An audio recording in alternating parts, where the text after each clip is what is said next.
नमस्कार, मैं हूं संजय शर्मा। आप देख रहे हैं 4PM news network. Lawrence Bishnoi क्या सरकार के इशारे पे कुछ काम कर रहा था?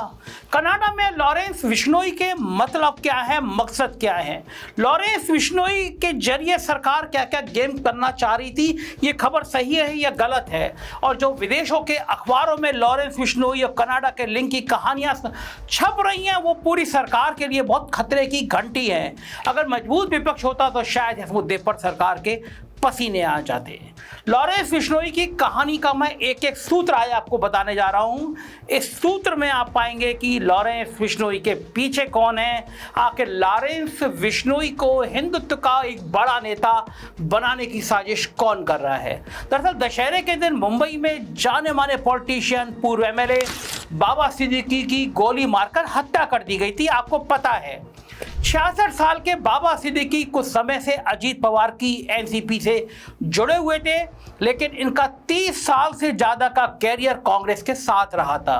1992 में 1992 में म्युनिसिपल कॉर्पोरेटर का चुनाव जीतने से इनकी शुरुआत हुई और आगे चलकर कांग्रेस की सरकार में ये खाद्य विभाग के मंत्री भी बन गए।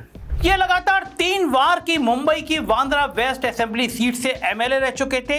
बांद्रा वही जगह है जहां फिल्मों के कुछ नामचीन सितारे रहते हैं, जिनमें से 2 नाम प्रमुख हैं, वो है शाहरुख खान और सलमान खान। 2008 में हीरोइन कैटरीना कैफ की जन्मदिन की पार्टी में सलमान खान और शाहरुख खान की लड़ाई हो गई थी। लड़ाई इतनी बड़ी कि कई साल बातचीत बंद रही। तब एंट्री होती है बाबा सिद्दीकी की। बॉलीवुड में अच्छी पैठ रखने वाला सिद्दीकी अपने घर की इफ्तार पार्टी के लिए जाने जाते रहे हैं। इसमें बड़े बड़े फिल्मी सितारों और राजनेताओं का आना जाना यहाँ लगा रहता था। ये सब बातें आप सुन चुके होंगे। 2013 में ऐसी ही एक पार्टी में बाबा सिद्दीकी ने शाहरुख और सलमान को साथ में न्योता दिया। बाबा सिद्दीकी के प्यार में दोनों आए और वहीं पर बाबा सिद्दीकी ने दोनों की वापस दोस्ती करा दी, दोनों को गले मिलवा दिया। ये ऐसा इसलिए भी कर पाए क्योंकि सलमान खान से इनकी पुरानी दोस्ती थी, मगर इनकी हत्या के बाद हुए खुलासों से पता लगता है कि शायद सलमान खान की दोस्ती ही इनकी मौत का कारण बन गई। आइए जानते हैं कैसे मुंबई के निर्मल नगर इलाके में एक ग्राउंड है, उसी के पास बाबा सिद्दीकी के बेटे जीशान का ऑफिस है, जो खुद एक MLA हैं। शनिवार की रात सिद्दीकी इसी दफ्तर के बाहर खड़े थे। सरकार की तरफ से मिली सिक्योरिटी के तौर पर एक सुरक्षा कर्मी भी साथ था। तभी अचानक 3 हमलावरों ने पहले सुरक्षा कर्मी की आंख में मिर्च का पाउडर डाला और फिर सिद्दीकी पर ताबड़तोड़ 6 राउंड गोलियां बरसा दी, जिनमें से 2 उनकी लगी और उनकी मौत हो गई। पास से गुजर रहे दुर्गा पूजा के जुलूस में घुसकर हमलावरों ने भागने की कोशिश करी, लेकिन मैदान में ही 2 को धर दबोचा गया, लेकिन तीसरा भागने में सफल रहा। सारे मुजरिम 25 साल से कम उम्र के हैं। एक हरियाणा और 2 यूपी से हैं। इन 2 का तो कोई आपराधिक रिकॉर्ड ही नहीं है। फिर क्यों और किसके कहने पर बाबा सिद्दीकी जैसे हाई प्रोफाइल आदमी की हत्या इन्होंने की, ये गुत्थी अगले दिन सुलझी। शुभम सोनकर नाम के एक अपराधी ने फेसबुक पर पोस्ट की। शुभम लॉरेंस बिश्नोई गैंग से ताल्लुक रखता है। उसने फेसबुक पर क्या लिखा, आपको जो का त्यों पढ़कर सुनाता हूँ। सलमान खान, हम ये जंग नहीं चाहते थे, पर तुमने हमारे भाई का नुकसान करवाया। हमारी किसी से कोई दुश्मनी नहीं है, पर जो भी सलमान खान और दाऊद गैंग की हेल्प करेगा, अपना हिसाब किताब लगा के रखना। इसके मरने का कारण अर्जुन थापर और दाऊद का बॉलीवुड, पॉलिटिक्स और प्रॉपर्टी डीलिंग से जुड़ना था। जय श्री राम, जय भारत, सलाम। पोस्ट से साफ है कि यह हत्या लॉरेंस बिश्नोई ने करवाई है, लेकिन एक गैंगस्टर के पोस्ट में जय श्री राम, जय भारत, दाऊद के लिए नफरत और शहीदों के लिए सम्मान कहां से आया, इसका भी खुलासा करूंगा। लेकिन पहले बता दूं कि जिस अनुज थावन की बात हो रही है, वो भी उन लोगों में से एक था जिन्होंने अप्रैल 2024 में सलमान के घर के बाहर गोलियां चलाई थी। बाद में खबर आई कि इसे जेल के अंदर खुदकुशी कर ली है, लेकिन इसके घर वालों का दावा है कि वो पुलिस टॉर्चर की वजह से इसकी जान चली गई। खैर, सिद्दीकी वाली वारदात से यह तो साफ हो गया है कि सलमान खान और लॉरेंस बिश्नोई की दुश्मनी खत्म होने का नाम नहीं ले रही है। मगर देश का एक सबसे बड़ा कलाकार और दूसरी तरफ सबसे बड़ा खतरनाक अपराधी क्यों एक दूसरे के सामने आए हैं, ये डिटेल भी मैं आपको बताता हूँ। 1998 के सितंबर और अक्टूबर महीने में सलमान खान राजस्थान में अपनी फिल्म हम साथ साथ हैं की शूटिंग कर रहे थे। उन पर आरोप है कि इस दौरान 3 अलग अलग घटनाओं में इन्होंने 2 चिंकारा हिरन और 2 काले हिरणों का शिकार किया। इसके लिए इन पर 4 केस फाइल हुए, जिनमें से 3 शिकार को लेकर थे और 1 अवैध असला रखने के जुर्म में। एक केस इनके साथी कलाकार पर भी चला। 12 अक्टूबर 1998 को ये गिरफ्तार हुए और 2 दिन जेल में रहे। 1998 से 2018 तक निचली अदालत को 20 साल का लंबा समय लग गया, लेकिन 2006 में 2 और 2018 में 1 मामले में ये दोषी साबित हुए। सलमान खान ने जो जिप्सी इस्तेमाल की थी उसमें से खून के छींटे मिले थे, वो उसी काले हिरन के थे जो मरा हुआ मिला था। सलमान खान को सजा दिलाने के लिए अदालत के पास ये सबसे बड़ा सबूत था। हालांकि 2016 में हाई कोर्ट ने इन्हें 2 मामलों में बरी कर दिया, जिसकी अपील आज भी राजस्थान सरकार की तरफ से सुप्रीम कोर्ट में पेंडिंग है। और 2018 में काले हिरन के शिकार में जब ये दोषी साबित हुए तो उसके खिलाफ की गई अपील सलमान खान की तरफ से ऊपर की अदालत में लंबित है। अलग अलग केस के इस मायाजाल में एक बात सबसे जरूरी है, वो है कि राजस्थान के जिस इलाके में सलमान खान आज से 26 साल पहले फिल्म बना रहे थे, वहाँ विश्नोई समाज के लोग रहते हैं। ब्लैक बक यानी काले हिरन को इस समाज के लोग पूजनीय मानते हैं। मान्यता यह भी है कि काला हिरन विश्नोई समाज के गुरु जंबेश्वर जी का अवतार है। पूरा विश्नोई पंथ गुरु जंबेश्वर जी के बनाए 29 नियमों पर चलता है। सब नेचर को बचाने को लेकर हैं, जिससे मांस ना खाना, पेड़ों को ना काटना और जानवरों की रक्षा करना शामिल है। जानवरों को और खासकर काले हिरन को बचाने के लिए विश्नोई समाज के लोग जान तक देने को तैयार रहते हैं। सलमान खान के खिलाफ FIR भी इसी समाज के लोगों ने कराई। 20 साल से ज़्यादा केस चलने के बाद भी अलग अलग मौक़ों पर सलमान खान केवल कुछ दिनों के लिए जेल में रहे हैं। विश्नोई समाज आज भी उनसे नाराज है। उनकी तरफ से सलमान खान को बोला गया कि वो उनके मंदिर में आकर माफ़ी मांग ले। बाबा सिद्दीकी की मौत के बाद यही बात भाजपा के नेता ने भी फिर से बोल दी है। लेकिन सलमान के लिए समस्या यह है कि माफ़ी मांगने का मतलब अपराध को कबूलना हो जाएगा। इन सबके बीच एंट्री होती है लॉरेंस विश्नोई की। इसकी डिटेल्स बताती है कि लॉरेंस 1993 में पैदा हुआ, यानी 1998 में जब हिरन मारा गया लॉरेंस बस 5 साल का रहा होगा। तो क्या फिल्मी कहानियों की तरह लॉरेंस विश्नोई सिर्फ इसलिए बड़ा हुआ कि उसे बचपन से सलमान खान से बदला लेने की ठान ली थी? ऐसा लगता तो नहीं है। लॉरेंस विश्नोई की आज की उम्र केवल 31 साल है। इस कम उम्र में लंबे आपराधिक सफर की शुरुआत 2011 के आसपास की है। इन दिनों लॉरेंस DAV कॉलेज चंडीगढ़ में पढ़ता था और वहां की स्टूडेंट एसोसिएशन का प्रेसिडेंट भी बना। इस छात्र राजनीति के चलते 2010 से 2012 के बीच इस पर कुल 7 केस लगाए गए, जिसमें से अटेम्प्ट टू मर्डर, रॉबरी जैसी धाराएं थी। आने वाले वक्त में 4 केसों में ये बरी भी हुआ और 3 केस अभी भी चल रहे हैं। उस दौरान जेल भी हुई, लेकिन 2013 में जमानत पर बाहर आकर और केवल 20 साल की उम्र में मुक्तसर इलाके में छात्र नेता की हत्या के आरोप में लॉरेंस को सीजनल क्रिमिनल की श्रेणी में ला दिया।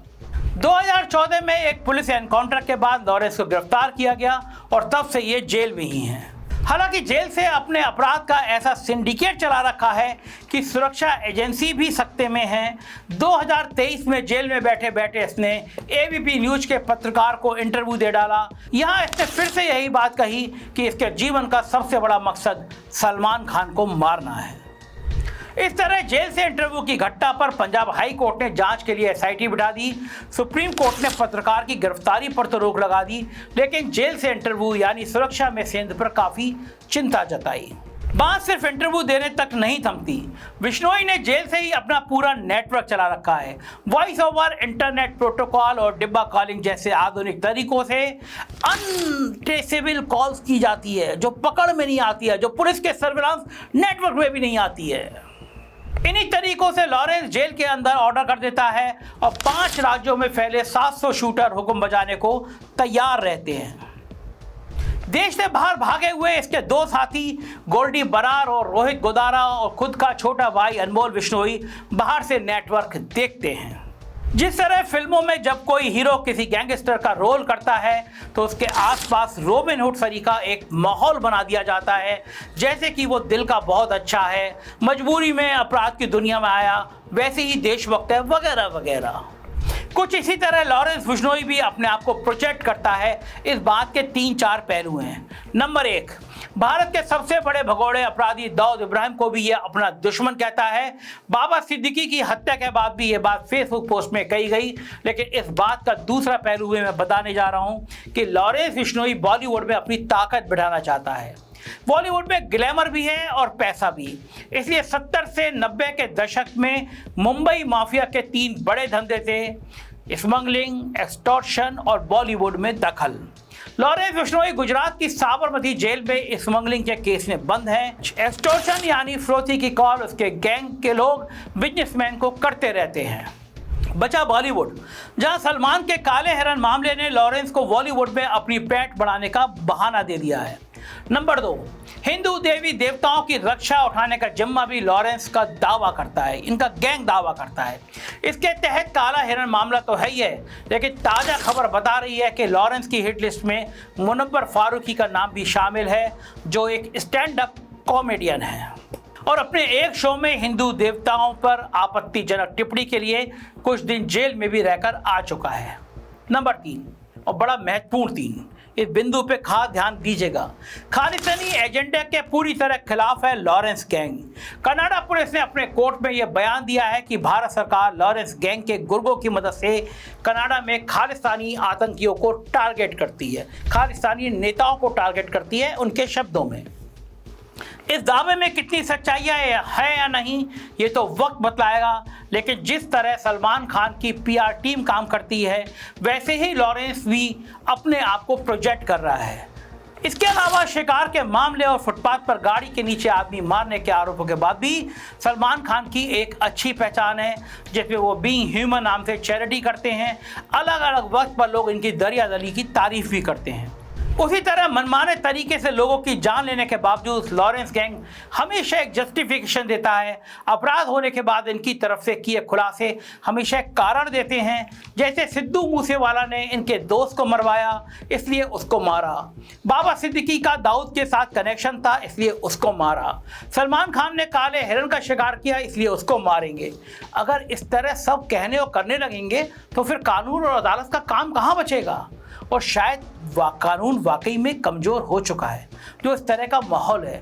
अगर 26 सालों के बजाय 2-3 सालों में काले हिरन मामले का निपटारा सुप्रीम कोर्ट तक हो जाता तो या तो सलमान जेल काट कर आ चुके होते जैसे संजय दत्त के साथ हुआ, और अगर सलमान सबसे बड़ी अदालत से बरी हो चुके होते तो अपने बचाव में उनके पास दलील होती।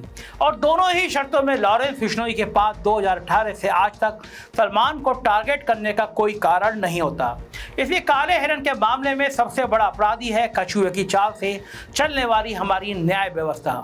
इसी तरह 20 और 22 साल के नौजवान देश के लिए बंदूक उठाने की बजाय फटाफट लॉरेंस बिश्नोई के लिए बंदूक उठाने को कैसे तैयार है।